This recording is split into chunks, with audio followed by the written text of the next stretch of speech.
할렐루야. 우리나라 개신교 목사님들 중에 참 훌륭하고 존경할 만한 분들이 많이 계십니다. 그러나 그럼에도 불구하고 한국 기독교의 거목이라 또 동양의 성자라 불리는 분이 계시다고 한다면, 그래서 그 한 분을 뽑으라 하면 영락교회를 목회하시고 은퇴하시고 또 소천하신 한경직 목사님을 뽑을 수 있을 것입니다. 하루는 목사님이 살아계실 때 이분이 남한산성에서 이제 계셨거든요. 그때 기독교계의 원로 중직 목사님들, 그러니까 원로이면서 중진 역할을 했었던 이 목사님들이 이 목사님을 방문했다고 합니다. 목사님과 함께 이런저런 얘기를 나누다가 그 원로 중진 목사님 한 분이, 목사님, 우리가 오랜만에 왔으니 덕담 한번 나눠 해주시죠. 귀한 말씀 한 말씀만 해주세요라고 부탁을 드렸는데, 바로 이분이 대답을 못하시고 한참 골똘히 생각하시다가 한참 뒤에 말씀을 주셨는데, 아주 간곡한 어조로 딱 한마디였다 합니다. 목사님들, 예수 잘 믿으세요.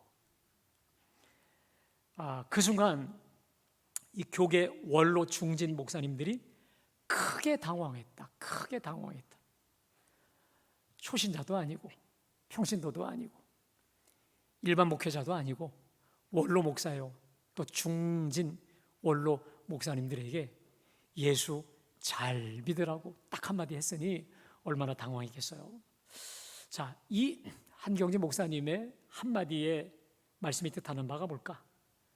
끝까지 예수 잘 믿고 붙들라 아니겠습니까? 또 하나, 두렵고 떨림으로 너희 구원을 이루어 가라 아니겠어요? 또 하나, 목사이기 이전에 한 사람의 성도로서 교만하거나 방심할 때 큰일이 날 수 있다고 하는 무서운 경고가 아니겠습니까? 오늘 예배하시는 여러분들, 저도 한경직 목사님의 간곡한 당부의 말씀을 담아 여러분께 말씀드립니다. 예수 잘 믿으세요. 끝까지 잘 믿으시기를 축복합니다.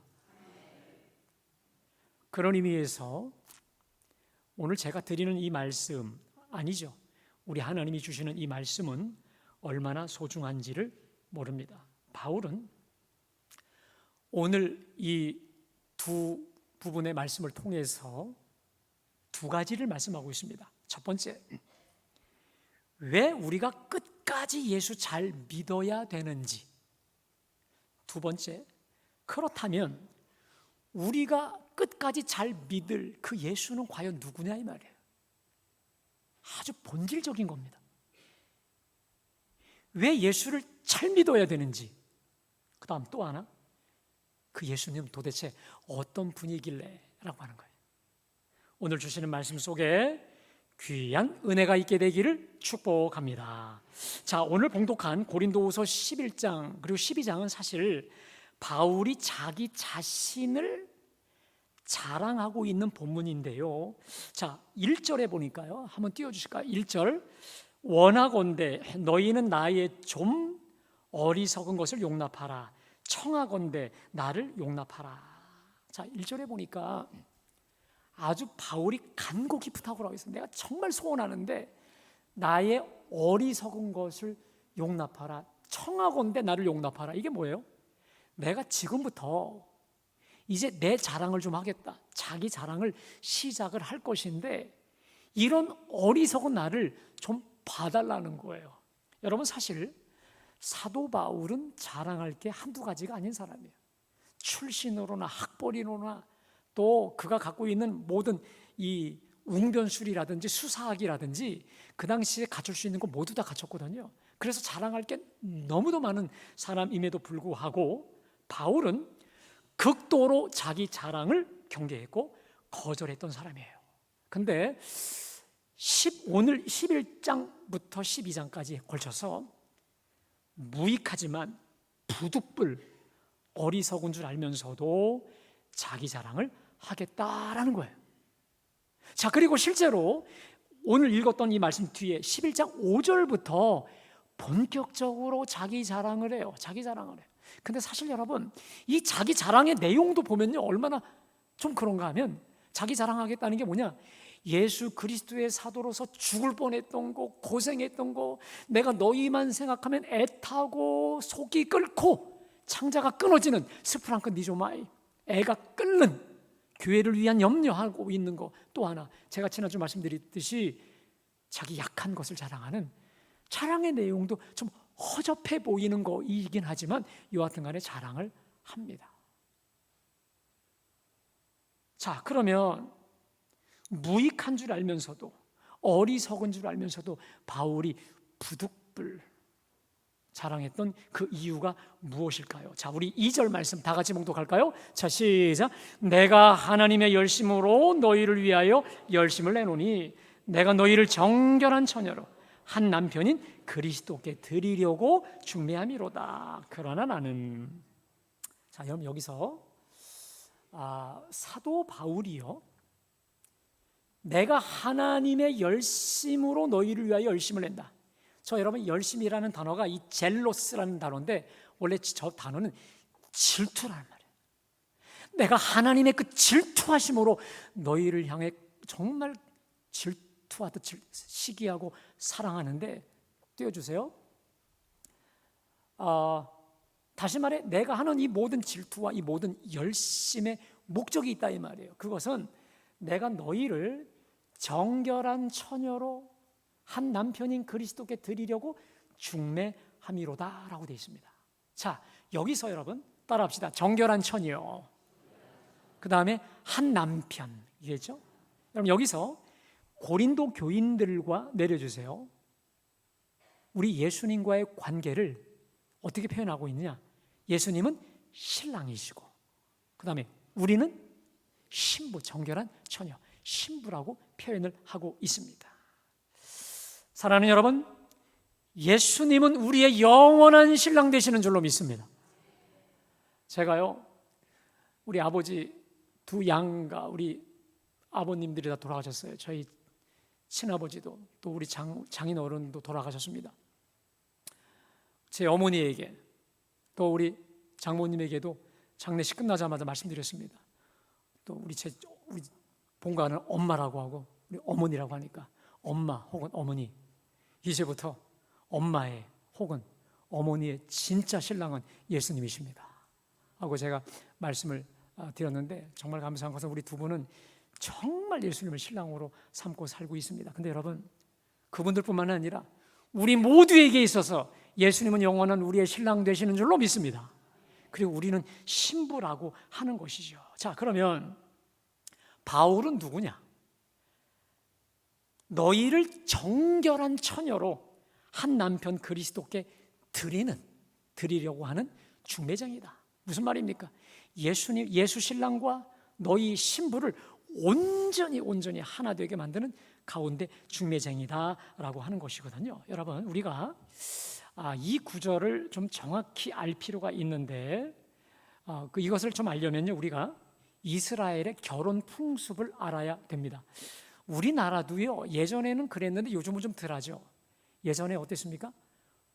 결혼하기 전에 뭘 하죠? 약혼을 하시죠. 저는 참고로 약혼을 안 하고 바로 결혼만 했는데, 제 위에 때 분들을 보시면 그 약혼식을 꼭 하시고 아마 결혼식을 거의 하셨더라고요. 맞나요? 네, 그랬던 것 같아요. 자, 근데 이스라엘은요, 반드시입니다. 결혼을 앞두고 반드시 약혼식을 해요.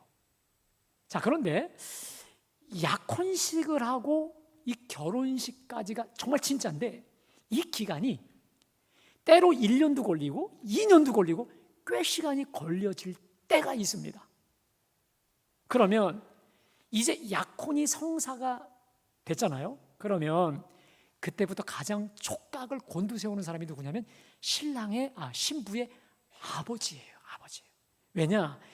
일단 약혼을 하고 났는데 이 딸아이가, 신부가, 물론 예비 신부죠, 이 신부가 뭐 병이 걸리거나 다쳤거나 또 불미스러운 일이 닥치면 엄청난 그 위자료, 위약금 이런 개념으로 이걸 해야 되기 때문에 그 손해가 이루 말할 수 없기 때문에 신부 집안에서 특별히 이 신부의 아버지가 온갖 촉각을 세워서 신부를 보호하게 된다라고 하는 것이죠. 왜?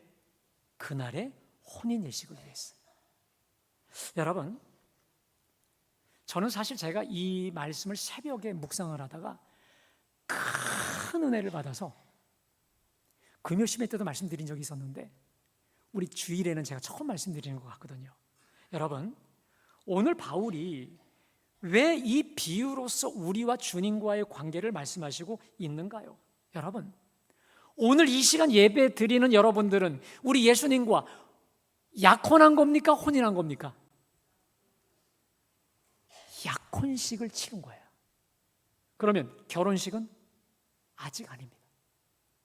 자, 그러면 지금은 약혼식을 하고 나서 결혼하기 중간 단계에 있거든요.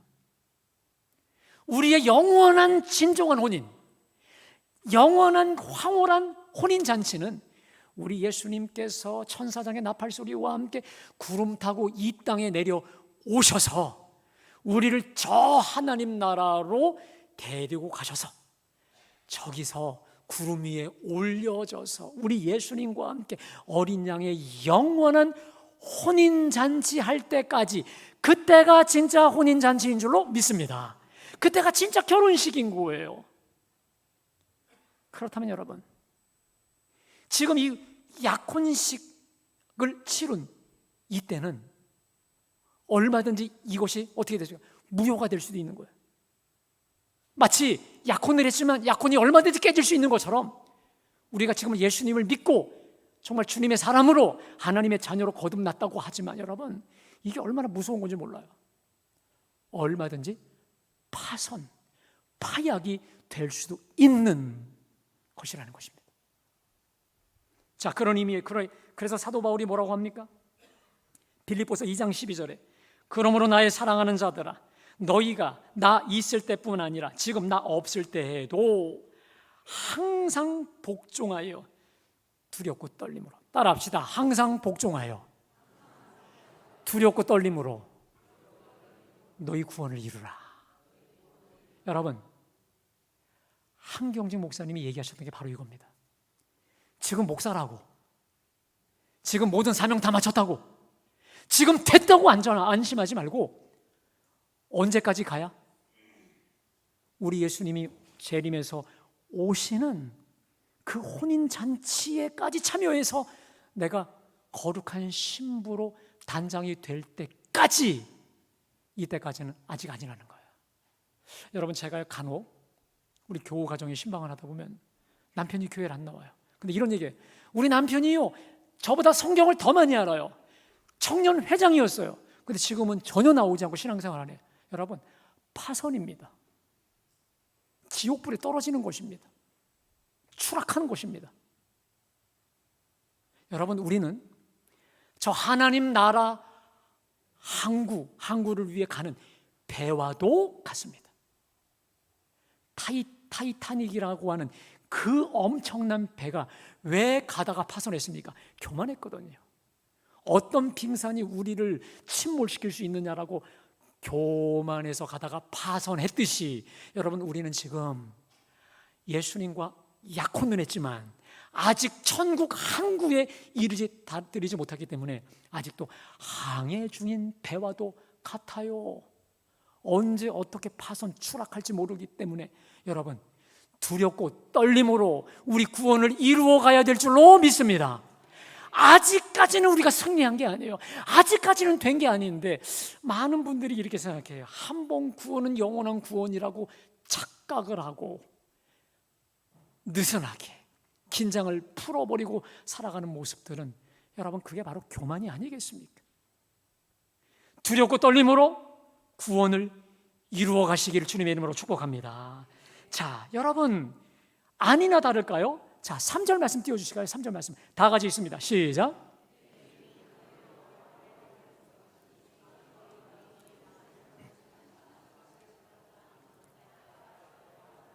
자, 여러분, 이게 무슨 말입니까? 사도 바울이 이거예요. 나는 중매쟁이다. 나는 신부의 아버지와 같아서 너희를 거룩하고 정결한 신부로 신랑에게 내가 인도하는 사람인데, 그러나 너희가 마치 뱀이 그 간계로 하와를 미혹한 것 같이 너희 마음이 그리스도를 향하는 진실함과 깨끗함에서 떠나 부패할까 두려워하노라. 따라합시다. 너희 마음이 그리스도를 향한 진실함과 깨끗함에서 떠나 부패할까. 네, 이게 무슨 말입니까? 마치 에덴 동산에서 뱀이 하와를 미혹했죠. 그래서 하나님을 떠나 타락하게 만들었듯이 지금 너희 마음이 그리스도를 향한 진실함, 그리스도를 향한 깨끗함에서 떠나 부패했다는 거예요. 여러분요, 특별히 여기서 이 그리스도를 향한 진실함이라는 뜻이 뭐냐면 나뉘어지지 않는 단순한 마음, 일편단심이에요. 무슨 말이냐? 너희가 나와 함께 있을 때는 그리스도를 향한 진실함으로 일편단심, 주목하고 집중했는데 저 거짓 사도들이 들어와서 너희를 꼬드기는 바람에 지금 너희 마음이 천 갈래 만 갈래 갈라져서 나에겐 관심이 없는 거야. 나에게는 더 이상 주목하지 않는 채로, 그래서 지금 부패하고 썩어져 있다라고 하는 것이죠. 여러분, 우리 사람과의 관계에서도 제일 중요한 게 뭘까요, 여러분? 뭘까요? 마음 아닌가요? 마음이 없이 웃고 떠드는 건 여러분 껍데기입니다. 이건 위선이에요. 진정한 인간관계는 마음에서 출발하듯이 우리가 예수를 잘 믿는다는 게 뭘까요? 우리 마음이 그리스도를 향해 주목하고 지향하고 집중하고 있는 것인 줄로 믿습니다. 근데 그게 떠났어요. 파선하고 말았어요. 자, 그러면 그렇게 사도 바울이 있을 때는 뜨거웠던 그들이 왜 마음이 천갈래 만갈래 찢어지고 분열되고 완전 정신분열, 영혼분열 상태로 갔을까? 자, 우리 11장 4절 말씀 다 같이 봉독합니다. 시작. 우리가 전파하지 아니한 다른 예수를 전파하거나 혹은 너희가 받지 아니한 다른 영을 받게 하거나 혹은 너희가 받지 아니한 다른 복음을 받게 할 때는 너희가 잘 용답하라. 한번 따라 하실까요? 다른 예수, 다른 영, 다른 복음. 무서운 말입니다.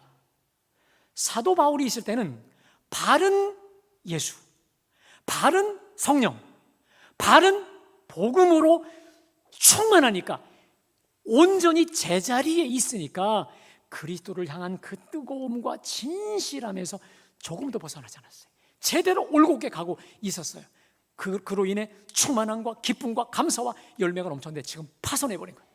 부패해버린 거예요. 썩어버린 거예요. 그 이유, 다른 예수, 다른 성령, 다른 복음에 물들어 버리기 때문에 그런 거예요. 여러분, 제가요 목회를 한 25년 얼마 하진 않았지만 제가 목회하면서 깨달은 게 있습니다. 근묵자흑이라고 합니다. 누구와 가까이 하느냐, 누구를 가까이 많이 자주 접하느냐, 그대로 물들어 버려요. 여러분, 믿음의 사람, 성령의 사람과 함께 할 때 그도 믿음과 성령의 사람이 될 줄로 믿습니다. 그러나 늘 부정적이고 늘 소극적이고 늘 비판적인 사람과 함께 해보십시오. 똑같이 물들어 버려요.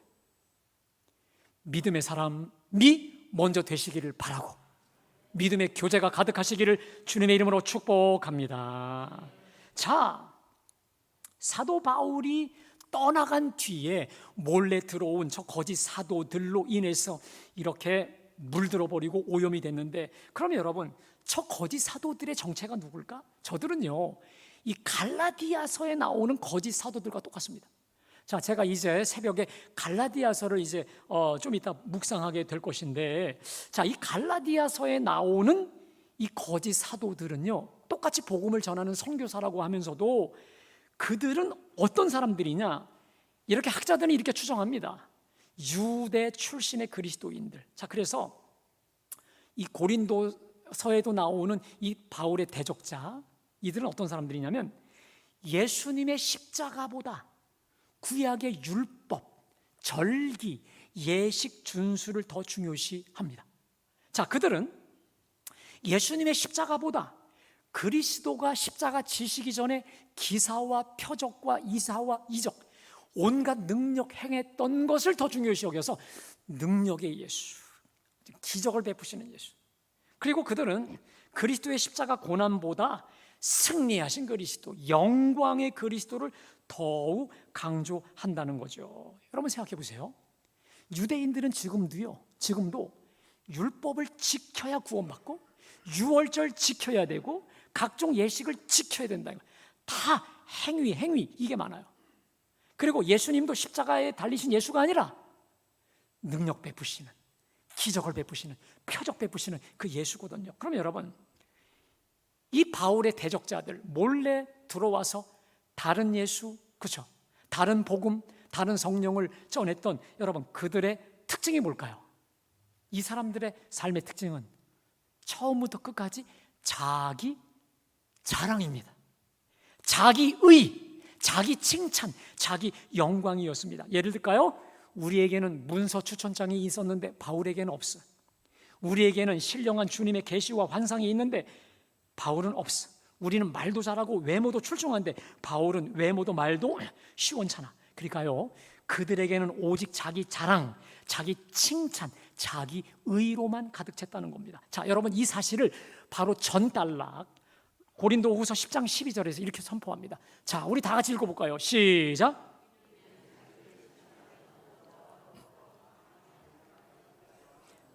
그러나 그들이 자기로서 자기를 헤아리고 자기로서 자기를 비교하니 지혜가 없도다. 여러분, 지금 사도 바울이 자기가 떠나간 뒤에 고린도 교회에 몰래 들어와서 다른 예수, 다른 복음을 전해서 교회를 어지럽혔던 저 거짓 사도들의 정체를 얘기하는데, 보세요. 여러분, 지금 저 한 절 안에 자기라는 단어가 몇 번 나옵니까? 보실까요? 우리는 자기를 칭찬하던 자도 자기로서 자기를 헤아리고 자기로 자기를 몇 번 나와요? 5번 나와요. 여러분, 성경에 자기라는 단어가 5번이나 나온 구절이 저기가 유일합니다. 자, 저들의 정체가 뭐냐? 자기를 칭찬하는 자들이에요. 자, 그들은 자기로서 자기를 헤아립니다. 여러분, 이런 거예요. 자기를 성찰하는데 그 성찰의 기준이 나야, 자기야. 말씀이 아니라 자기입니다. 그 다음, 자기로서 자기를 비교합니다. 자기를 비교하는 것도, 자기를 비판하는 것도, 남을 비교하는 것도 다 자기. 그러니까 지혜가 없는 거예요. 자기 수준이니까. 그래서 사도 바울은 결국 가짜와 진짜를 구분하는 기준을 명확히 얘기합니다. 여러분, 진짜 사도, 반대로 가짜 사도, 구분이 뭔지 아십니까? 가짜들에게는 자기만 있습니다. 진짜에게는 주님이 계세요. 자기 자랑이냐, 주님 자랑이냐, 자기 칭찬이냐, 주님 칭찬이냐, 자기 영광이냐, 주님 영광이냐라고 하는 것이 진짜와 가짜를 구분한다는 것입니다. 자, 그러면 여러분, 우리가 자랑하는 예수, 우리가 믿는 복음, 우리가 자랑하는 성령 진짜 복음은 어떤 것일까요? 자, 다른 복음은 다 자기예요. 자기 칭찬이에요. 자기 영광이라면 우리가 자랑하고 믿고 선포하는 복음, 예수는 어떤 예수일까? 자, 이것을 고린도전서 1장 22절부터 이렇게 선포합니다. 우리 다 같이 봉독합니다. 시작. 헬라인은 지혜를 찾으나 우리는 십자가에 못 박힌 그리스도를 전하니 유대인에게는 거리끼는 것이요 이방인에게는 미련한 것이로되 오직 부르심을 받은 자들에게는 유대인이나 헬라인이나 그리스도는 하나님의 능력이요 하나님의, 여러분 저 구절을 보십시오. 유대인들은 뭘 구한다? 표절 구합니다. 십자가 예수 관심이 없어요. 그래서 예수님을 믿어도 표적 베푸신, 기적 베푸신, 죽은 자를 살리신, 귀신을 쫓아낸 그 예수만 원해요. 헬라인들은 지혜를 찾습니다. 자, 23절. 그러나 우리는, 따라합시다, 십자가에 못 박힌 그리스도. 다시 한번요. 십자가에 못 박힌 그리스도. 사랑하는 여러분, 우리가 자랑하는 예수는 십자가에 못 박힌 예수인 줄로 믿습니다. 우리가 자랑하는 복음은 십자가에 못 박히신 그리스도이신 줄로 믿습니다. 다시 띄워주십시오. 자, 우리는 십자가에 못 박힌 그리스도를 전해요. 근데 유대인에게는 거리끼입니다. 여러분, 왜 유대인들에게 십자가에 못 박히신 그리스도가 거리낄까요? 신명기에 명확히 나옵니다. 나무에 달린 자마다 저주받은 자라고 돼 있어요. 그래서 저주받은 저자가 어떻게 그리스도냐? No, 지금도 그래서 유대인들을 믿지 않아. 그래서 십자가는 거리끼는 거예요. 반면에 유대인들에게는 미련한 것이에요. 저까지 나무 떼기가 무슨 구원이야? 우습게 여겨요. 볼품이 없다 이거예요.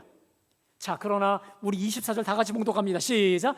오직 부르심을 받은 자에게는 유대인이나 헬라인이나 그리스도는 하나님의 능력이요 하나님의 사랑은, 여러분, 예수 그리스도, 특별히 십자가에 달리신 그리스도는 하나님의 능력이요 하나님의 지혜인 줄로 믿습니다. 무슨 능력입니까? 우리를 살리시는 능력입니다. 우리를 구원하는 능력입니다. 우리로 하여금 삶의 문을 활짝 열게 만드는 능력인 줄로 믿습니다. 그래서 여러분, 저는요, 찬송가 우리 좀 이따 부르겠지만 십자가 단단히 붙잡고 날마다 이기며 나가세. 여러분, 십자가 붙잡고 나아가면 우리는 날마다 이기게 될 줄로 믿습니다. 우리 삶의 구원이 있게 될 줄로 믿습니다. 근데 여러분, 이 십자가는요, 십자가로 끝나지 않아요. 반드시 부활과 영광으로 가기 때문에 우리가 십자가를 붙잡는 순간 부활의 영광과 부활의 능력이 우리를 사로잡게 되는 줄로 믿습니다. 여러분, 특별히 십자가의 사람은 교만하지 않습니다. 교만해질 수 없습니다. 왜냐?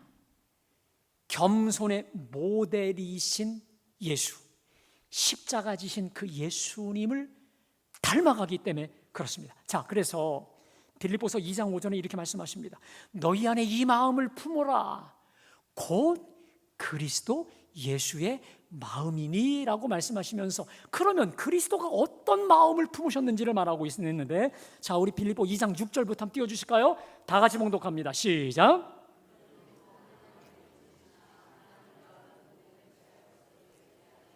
오히려 자기를 비워 종의 형체를 가지사 사람들과 같이 되셨고 사람의 모양으로 나타나사 자기를 낮추시고 죽기까지 복종하셨으니 그 십자가에 사랑하는 여러분, 우리가 본받고 품어야 될 마음은 그리스도 예수의 마음인 줄로 믿습니다.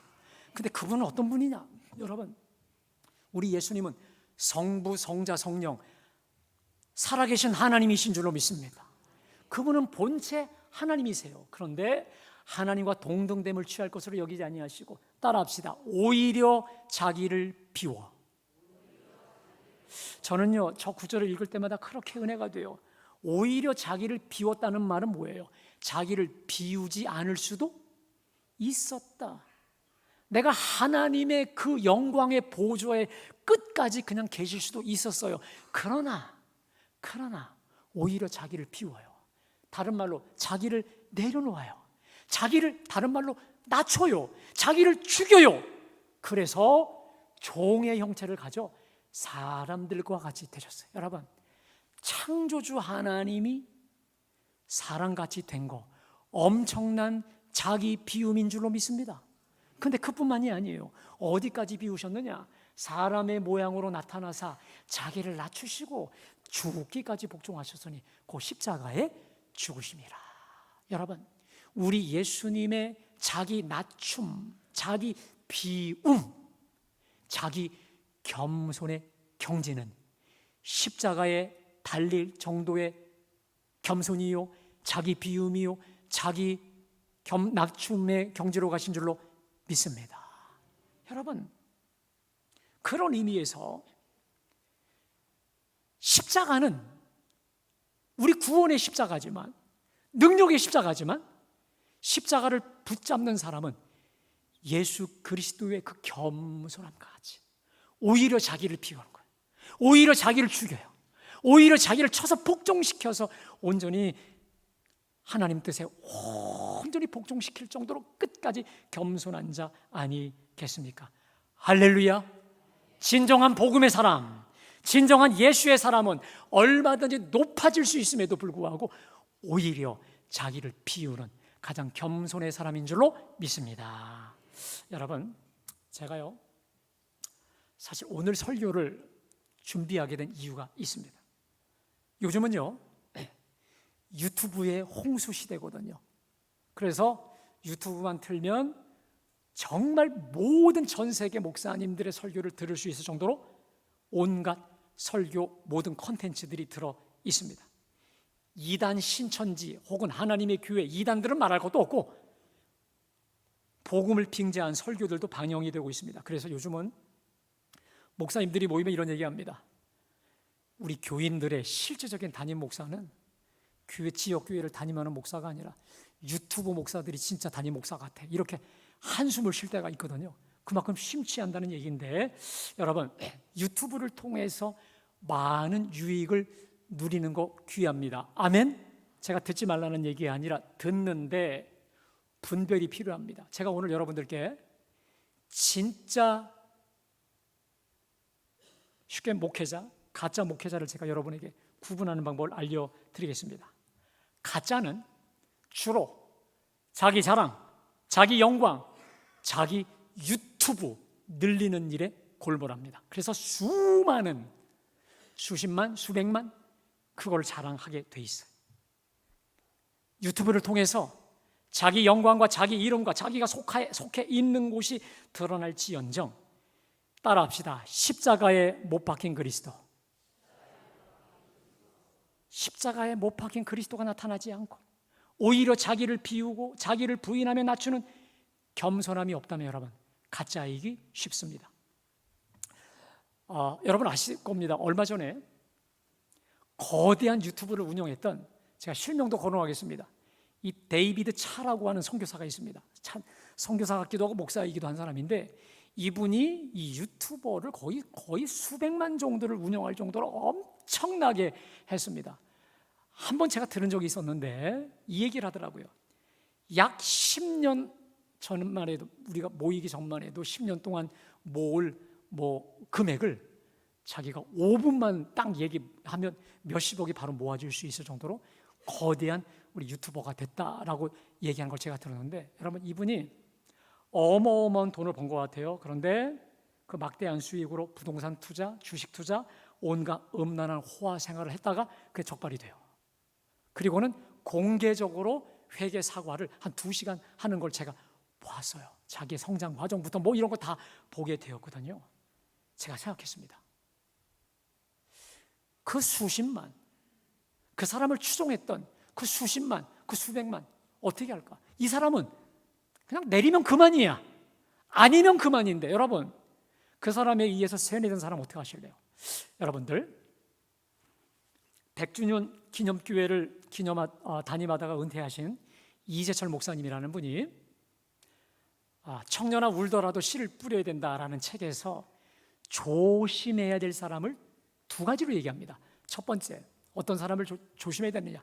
자기 자랑, 더 쉽게 말해 자랑거리가 많은 사람을 조심하라는 것. 2번째, 피를 끓게 하는 사람을 조심하라는 거예요. 피를 끓게 하는. 그런데 오늘 감사하게 우리 장로님이 기도하실 때 심령이 뜨거워지게 하시다고 했잖아요. 여러분 성령으로 충만하면 심령이 뜨거워지는 줄로 믿습니다.